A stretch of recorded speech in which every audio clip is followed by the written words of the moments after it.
Hello friends, আপনারা সবাই কেমন আছেন? আশা করি খুব ভালো আছেন and welcome back to my channel to a new vlog. আর চ্যানেলের নতুন বন্ধুদের অনেক অনেক স্বাগত জানাই।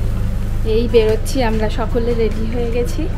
আজকে একবারের জন্য যাচ্ছি, হচ্ছে কি একবারের জন্য মানে এবারের বাড়িতে এখানকার ছুটি শেষ আমার, কিন্তু ওই মাঝখানে আরেকবার আসার কথা আছে।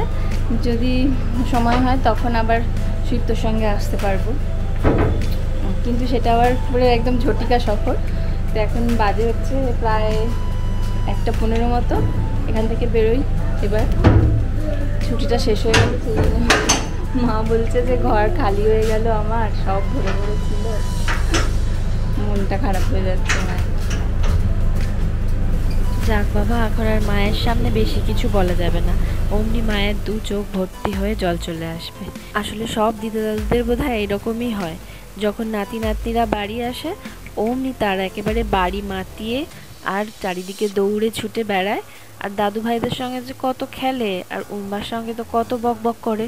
ও বাড়িতে গেলেও সে ওপর থেকে নিচে যে কতবার তার নামা হয়ে যায় সকাল থেকে রাত অবধি, কি কিছু বললেই বলে যে একবার ঠাম্মাকে দেখে আসি, একবার দাদু কি করছে দেখে আসি। আর ওই জন্য যখন বাড়ি চলে যাওয়া হয় তখন ঘর একদম খালি হয়ে যায়। আসলে সকাল থেকে যটাই কথা বলুক না কেন, দেখবেন সঙ্গে যদি কেউ একজন থাকে তখন মনে হয় সে কথা বলুক আর না বলুক সঙ্গে তো রয়েছে ওই একটা। ওই জন্যই বাবার মায়ের খুব মনটা খারাপ হয়ে যায়। এদিকে বাবার গেটে তালা দেওয়া হয়ে গেছে, দাঁড়ান বাবা প্রিয় বাড়িটাকে আর একবার দু চোখ ভরে দেখে নিই। আবার সেই হয়তো 1-2 বছর পর দেখতে পাবো, যদিও মাঝখানে একবার দ্বীপের সঙ্গে আসবো, কিন্তু সেটা আবার কিছু ঘন্টার জন্য হয়তো। তাই আজকেই মন প্রাণ ভরে দেখে নিই। এরকম বড় ছুটি বোধহয় আমি অনেকগুলো বছর পরে পেলাম। এই ফিরে যাওয়ার দিনটা প্রতিবার যেন খুব তাড়াতাড়ি চলে আসে। এই তো মনে হচ্ছে সেদিন আসলাম, আবার দেখুন কেমন যাওয়ার দিনটাও চলে আসলো। নিজের পাড়া, নিজের গ্রাম, নিজের বাড়িটা ছাড়িয়ে যখন এই রাস্তাটায় উঠি না, বুকটা একদম হাউ হাউ করে ওঠে। আর আগে আগে এই রাস্তাটা অবধি মাকে দেখতে পেতাম পেছন ঘুরে ঘুরে, আর ততক্ষণ মা টাটা করে যেত। যখন হস্টেলে থাকতাম হয়তো বাবা ছাড়তে যেত আর মা দাঁড়িয়ে থাকতো, কি মন খারাপ হতো, কত যে হাউ হাউ করে কেঁদেছি আর বুক ভারী করে চলে যেতাম। আজকে তবে অতটা কষ্ট হচ্ছে না, কারণ কেন জানেন তো, বাবার মা সঙ্গে যাচ্ছে তো, ওই জন্য অতটাও কিছু মনে হচ্ছে না। আর এই দেখুন বাড়ি ছাড়িয়ে বেশ কিছুটা আসার পরে এইখানে পড়ে একটা ছোট্ট মতো শ্মশান। অনেক ছোটবেলা থেকেই দেখি এখানে যে কালী ঠাকুর আছে সেটা শ্মশান কালী, আবার এমনিও পুজো করে, তবে 10টা মুখওয়ালা কালী ঠাকুর।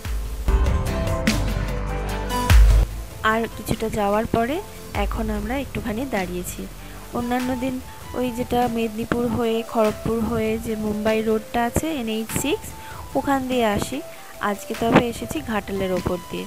বাবা বলল যে ঘাটাল দিয়ে গেলে নাকি ঘুরে একটুখানি কম সময় লাগবে, ওই 1 থেকে 1.5 ঘন্টা সময় তো বেঁচেইছে সত্যিকারে। এটা হচ্ছে গিয়ে কোলাঘাটের পরে একটা রেস্টুরেন্ট। এই দোকানেটাতে মোটামুটি ওই চা, বিস্কুট, টুকটাক চপ বেশ ভালো মতোই পাওয়া যায়। আর চাটা জানেন তো এই মাটির ভাঁড়ে দেয় বলে যেন আরও বেশি অমৃতের মতো খেতে লাগে, খুবই ভালো করে ওরা চাটা। আর আমরা তো এই চা নিয়েছি। আর ঘুঘু ভাইকে দেখুন, পাপা নেই তো এখন, ওই জন্য বকা বা বারণ করারও কেউ নেই। আর দাদু ভাইয়ের কাছে যত আবদার, দিয়েছেও একটা কিন্ডার জয় কিনে। কিন্ডার জয় যত না বেশি খেতে ভালোবাসে, তার থেকে বেশি ওর উল্টো পিঠে যেই খেলনাটা থাকে সেইটা তার বেশি পছন্দের, ওই জন্যই ওটা কিনেছে। আর এই দেখুন কিছুটা আসার পরে ও দেশে তো সবসময় ও দেশের পতাকা দেখি সব জায়গায় কি সুন্দর উড়ছে, এদেশে সেরমভাবে সব জায়গায় দেখতে পাই না। তবে আজকে এই সিনটা দেখে খুব ভালো লাগলো যে নিজের দেশের পতাকাটা কি সুন্দর হাওয়ায় একদম পুরোটা যেন জ্বলজ্বল করে উড়ছে। ওই জন্য ভাবলাম এই সিনটা একটুখানি তুলি। সত্যিকারের আজকে গরম আছে, তার সঙ্গে একটু হাওয়াও দিচ্ছে, ওই জন্য অত ভালো লাগছে পতাকাটা দেখতে। আর গোটা রাস্তা জুড়ে প্রায় 500খানা বোধহয় নারকেল গাছ আর তাল গাছ দেখলাম। সমস্ত খেলনাগুলো গোছাও মামা, গুছিয়ে আর তোমার ঝাঁকাতে রেখে এসে যাও, তারপরে উম্বার পাশে শোবে, কেমন? সেদিন সময় মতো বাড়ি পৌঁছে গিয়েছিলাম, আর আজকে আবার বেশ কয়েকদিন পরে ডাক্তার দেখানোর কাজগুলো সব আস্তে আস্তে করে সেরে নিচ্ছি। আসলে দীপ আসার আগেই রনের আর আমার মিলিয়ে অনেক কিছু কাজ এগিয়ে রাখলে তবে গিয়ে ওর একটু সুবিধে হয়, না তো ও এসে আবার ওই কয়েকটা দিনের মধ্যে কতগুলো কাজ করবে, নিজেকে অনেক কিছু ডাক্তার দেখানোর কাজ, আর তার সঙ্গে আবার আমাদের। ওই জন্যই ভাবলাম যতটুকু আমি পারি অ্যাটলিস্ট এগিয়ে রেখে দিই। যেখানে সেখানে রাখছিস কেন ওগুলো ওরম করে? তো খেলনার ঝাঁকায় রাখতে বললাম আমি। কানে কথা শুনে ঠিক করে বুঝতে পারছিস না বোধহয়। অনেকদিন এই বাংলা ইংলিশ শুনে একাকার হয়ে গেছিস একেবারে। তবে আজকে আবার মা আর বাবার ফিরে যাওয়ার দিন, ওই জন্য সকাল থেকে কয়েক বোধহয় ঘুঘু পাখি জিজ্ঞেস করে ফেলেছে যে ওম্বা যদি থেকে যেত তাহলে কি খুব অসুবিধা হতো। কিন্তু মাকে তো ফিরতে হবে, ওইদিকে তো ফুলটুসি আর তার মেয়ে, আর তাছাড়া মায়ের সব গাছগুলো আছে, মায়ের প্রাণ বললেই চলে, তারা আবার জল পাবে না। জুতো নিয়ে নিয়ে তুই আয় সোনা, আয় সোনা হাত দেখে জি সোনার তো চটিটা কোথায় রে বাবা? তুমি কোথায় চটিটা ঢুকিয়েছিলে গো রনের?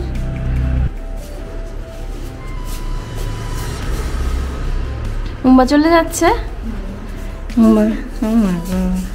মুম্বা চলে যাচ্ছে বলে ওরও মনটা কি হচ্ছে।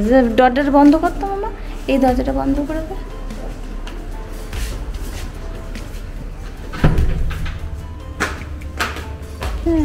Mama, the tail is so cute. হ্যাঁ চটিটা ভীষণ মোটা। Just like ordinary. ওরকম করে কেন? দাও ঠিক করে।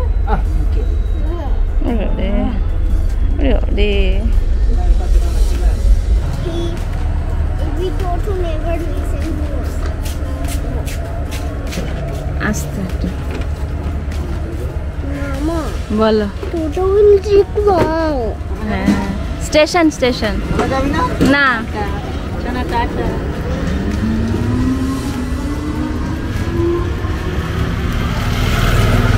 বাড়ির সামনের এই মাচাটায় জানেন তো ভেতরে অনেকগুলো ফুলের গাছ রয়েছে, তার মধ্যে একটা কলা গাছের মতো কি গাছ আছে, তাতে আবার একটা পাখির মতো দেখতে কি সুন্দর ফুল হয়।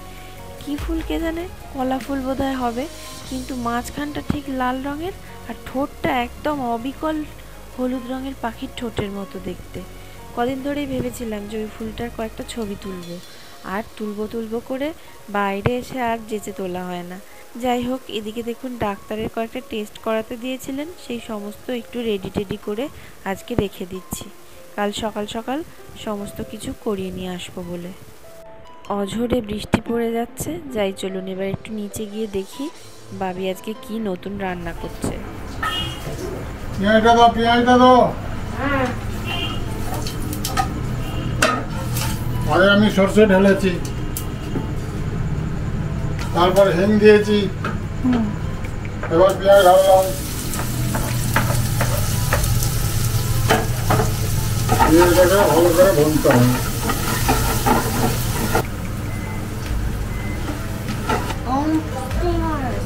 আপস্টেয়ার্সে যাবো, দাঁড়া এই তো এবার যাবো।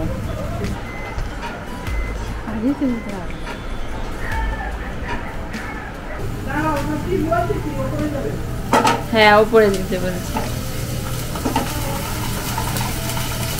আদা রসুন না দিলে চলে, কিন্তু ভেজিটেবল একটু দিতে হবে।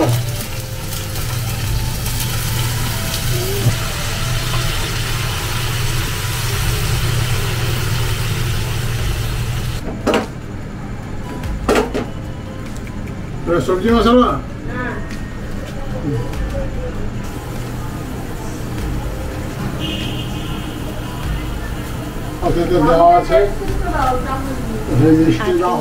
কুমড়োর তরকারি, তবে এইরকমভাবে কুমড়োর তরকারিটা একটু অন্যরকমভাবে করে আর কি ভাবি, সর্ষে ফোড়ন দিয়ে দেখেছি, এটা বাবির হাতে খেয়ে খুবই ভালো লাগে। ওই পরোটা লুচি অথবা রুটির সঙ্গে সবচেয়ে বেশি বাবি বলে যে এটা যদি লুচি দিয়ে খাও মা খুব ভালো লাগবে। আর রন আজকাল এত লুচি আর বিরিয়ানি খাচ্ছে, ওই জন্য আজকে এই তরকারি। এখানে আলু আর কুমড়োটা যে বাবি দিল, এইগুলো একটুখানি আগে থেকে ডিপ ফ্রাই মতো করে নিয়েছিল, সতেও করে রাখা যায় আবার ডিপ ফ্রাইও করে রাখা যায়। তো তো এগুলো করে নিয়েছিল। আর বাকি তো মশলার মধ্যে ওই আদা রসুন পেঁয়াজ আর একটুখানি হিং আর সর্ষে আগে ফোড়ন দিয়েছিল, আর সবজি মশলা আর একটু গরম মশলা, জিরে গুঁড়ো ধনে গুঁড়ো সামান্য সামান্য, আর একটু হলুদ আর কাশ্মীরি লঙ্কার গুঁড়ো, আর ওপর থেকে ধনে পাতা ছড়ানো যায়। আরে না, একটু মিষ্টি কম খাওয়া ভালো, লুচি লুচি হালকা কম দিলেও অসুবিধা ছিল। আচ্ছা। আর একদম শেষে একটু মিষ্টি দিয়ে নুন মিষ্টিটা চেক করে নিতে হয়। মিষ্টিটা যে যার মতো। এতে জানেন তো কাঁচা লঙ্কাও ফোড়নে দেওয়া যায়। বাবি বলে যে একটু ঝাল ঝাল হলে ভালো লাগে, আর এদিকে তো ঘুঘু পাখি খাবে, ওই জন্য একদমই ঝাল দেওয়া যায় না তরকারিতে। যাক, এদিকে আমাদের লুচি আর কুমড়োর তরকারি রেডি। যাই চলুন এবার একটুখানি রনকে তাড়াতাড়ি করে খাইয়ে নিই, তারপরে আবার কালকে আরও অনেক কাজ রয়েছে। তার মধ্যে তো এতদিন যে মায়ের কাছে তাল খেয়ে এসেছি, এবার আবার মামনিও তাল নিয়ে চলে এসেছে। মানে আমি যেবারে এই একটা মাসে এত তাল খেয়ে ফেলেছি, বোধহয় আমার 3 বছরও যদি তাল না খাই আর কিচ্ছু মনে কষ্ট হবে না। আর এদিকে দেখুন বৃষ্টি যেন সে হয়েই চলেছে। যখন দরকার তখন তো হয় না, আর যখন দরকার নেই তখন যে এত বৃষ্টি হচ্ছে জামা কাপড় শুকোচ্ছেই না মোটে। আর এইবার এই দিন যে এসেছি, মামনির সমস্ত পিঠে তৈরি করা হয়ে গেছে। এরকমভাবে তাল দিয়ে পিঠে তবে আগে কখনো খাইনি, এই প্রথম খাবো। আর কতগুলো করেছে। যাক, এদিকে পিঠেগুলো সলা হয়ে গেছে। এবার এদিকে জলটা গরম হতে বসিয়ে দিয়েছিল, একটু ফুটে গেলে আর ওপরে একটা ঝাঁঝরি মতো দিয়েছে, সেই ঝাঁঝরিটার মধ্যে পিঠেগুলো দিয়ে আর ভাপিয়ে নিলেই তৈরি হয়ে যাবে তালের পিঠে।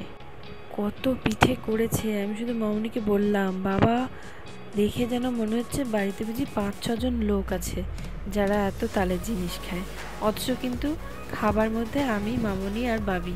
দীপ তো এখন নেই, আর এই যে ঘুঘু পাখি ঘুরঘুর করছে, উনি তো পিঠে খাবেন না, তাই ওর জন্য রুটি আর আলু ভাজা। এর আগে কখনো নিজে হাতে এইভাবে তালের কিছু করিনি জানেন তো। এবারে বাড়িতে এসে মায়ের সঙ্গে সঙ্গে কিছুটা সব মাই করেছে যদিও, কিন্তু আমিও মাঝে মাঝে একটু আধটু মায়ের সঙ্গে হাত লাগিয়েছি, আর তাতেই শেখাও হয়ে গেছে আর বোঝাও হয়ে গেছে যে বাবা এমনি কিছু করার থেকে তালের জিনিসগুলো করা বেশ খানিকটা কঠিন। একটু কম বেশি কিছু পরিমাণ হয়ে গেলে অমনি সেটা আবার হয়ে দাঁড়াবে তালের সিন্নির মতো। যা কাজ আবার বেশ কিছুদিন পর রন আর আমি এখন রেডি হয়ে গেছি। ওই বিকেল 5:30 মতো বাজে, এখন বেরোচ্ছি এয়ারপোর্টের উদ্দেশ্যে। এক এক সময় উবার খুব তাড়াতাড়ি পেয়ে যাই, আবার এক এক সময় এত দেরি করে উবারগুলো আসতে, আসলে এই জায়গাটা ঠিক বুঝেই উঠতে পারে না।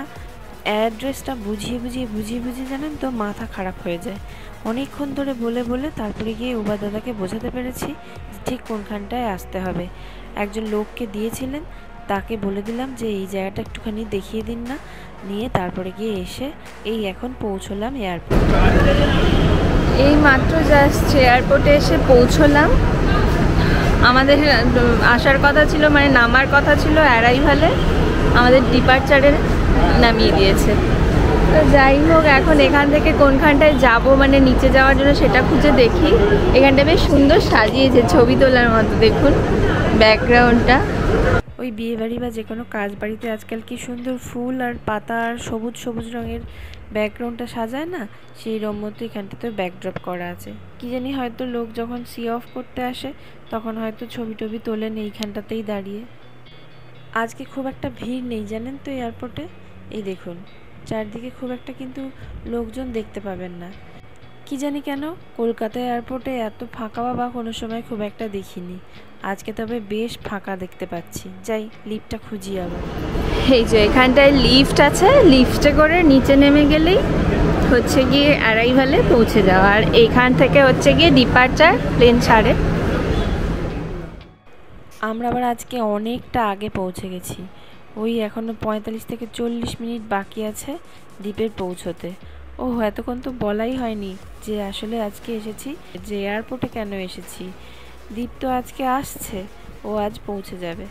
বাবা সেই কবে থেকে একা একা শুধুই চিকেন খাচ্ছিল। বাড়ির ছেলে আজ বাড়ি ফিরবে। মামনি আর বাবির তো আনন্দের শেষ নেই। বাবি তো বোধহয় ভুলের চোটে কতদিন আগে থেকেই দ্বীপকে ফ্লাইটে চাপিয়ে দিচ্ছে।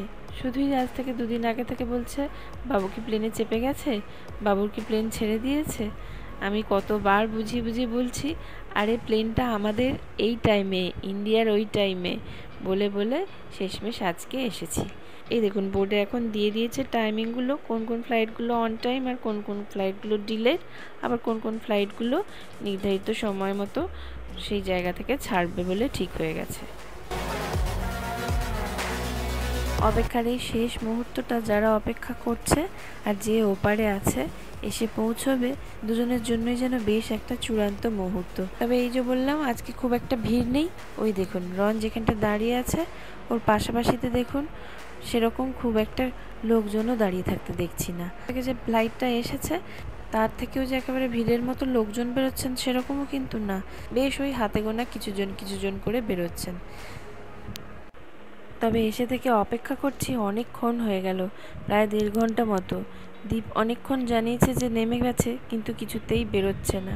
আর রনকে দেখুন তখন থেকে অস্থির হয়ে যাচ্ছে যে পাপা কেন বেরোচ্ছে না, সবাই বেরিয়ে পড়লো। যাক, অবশেষে পাপার দেখা মিলেছে।